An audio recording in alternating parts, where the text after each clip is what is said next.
అమరావతి అభివృద్ధిపై cabinet sub committee లోతుగా చర్చించింది. తాజాగా జరిగిన సమావేశంలో పలు కీలక నిర్ణయాలు తీసుకుంది. అలాగే అధికారులకు కొన్ని ఆదేశాలు కూడా జారీ చేసింది. కూటమి సర్కార్ అధికారంలోకి రాగానే మళ్లీ అందరి దృష్టి అమరావతిపై పడింది. అందుకు తగ్గట్లుగానే ప్రభుత్వం కూడా ఆ ప్రాంతం అభివృద్ధి కోసం కీలక నిర్ణయాలు తీసుకుంటోంది. తాజాగా జరిగిన కేబినెట్ సబ్ కమిటీ భేటీలో పలు కీలక అంశాలు చర్చకు వచ్చాయి. ఇప్పటికే అమరావతిలో భూములు పొందిన సంస్థల నిర్మాణాలను నిలిపివేశాయి. ఇప్పుడు అవి తిరిగి మొదలు కావాలన్నా, రీటెండరింగ్ జరగాలన్నా భూముల కేటాయింపుపై ఒక నిర్ణయానికి రావాలన్నది ప్రభుత్వ ఆలోచన. 6 మంత్రుల కమిటీ సమావేశంలో భూ కేటాయింపులతో పాటు ఆగిపోయిన పనులపై చర్చించారు. అలాగే గతంలో అమరావతిలో భూములు కేటాయించిన వివిధ సంస్థలతో సంప్రదింపులు జరపాలని సిఆర్డీఏ అధికారులను ఆదేశించింది సబ్ కమిటీ. అమరావతిలో 2014-19 మధ్య కాలంలో సుమారు 130 సంస్థలకు సిఆర్డీఏ భూ కేటాయింపులు చేసింది.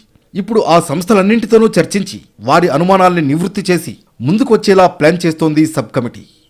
స్టేట్ కావచ్చు, గవర్నమెంట్ కావచ్చు, లేదా ప్రైవేట్ ఆర్గనైజేషన్స్, హోటల్స్ కావచ్చు, స్కూల్స్ కావచ్చు, వీటి మీద వాళ్ళు కూర్చున్నది. యాక్చువల్గా దీని మీద గతంలో ఇచ్చిన ఎవరెవరికి ఇచ్చారు, ఏమేమి ఇచ్చారు అనేది డీటెయిల్గా అధికారులను అడిగి మొత్తం తీసుకున్నారు. దాని మీద కొంత స్టడీ చేశారు. మళ్ళీ నెక్స్ట్ వీక్ యాక్చువల్గా మళ్ళీ దీని మీద కూర్చొని అయితే ఎవరెవరికైతే అంతకుముందు ఇచ్చారో వాళ్ళందరినీ పిలిచి మాట్లాడమని ఈరోజు సిఆర్డీ అధికారులకు యాక్చువల్గా ఇన్స్ట్రక్షన్. అంతేకాకుండా అమరావతిలో మధ్యలో నిలిచిపోయిన నిర్మాణాలకు సంబంధించి టెండర్ల రద్దుపై టెక్నికల్ కమిటీ ఇచ్చిన నివేదికపై వచ్చే కేబినెట్లో చర్చించనున్నట్లు మంత్రులు తెలిపారు. ఎలాంటి సమస్యలైనా వీలైనంత త్వరగా పరిష్కరిస్తామంటున్నారు.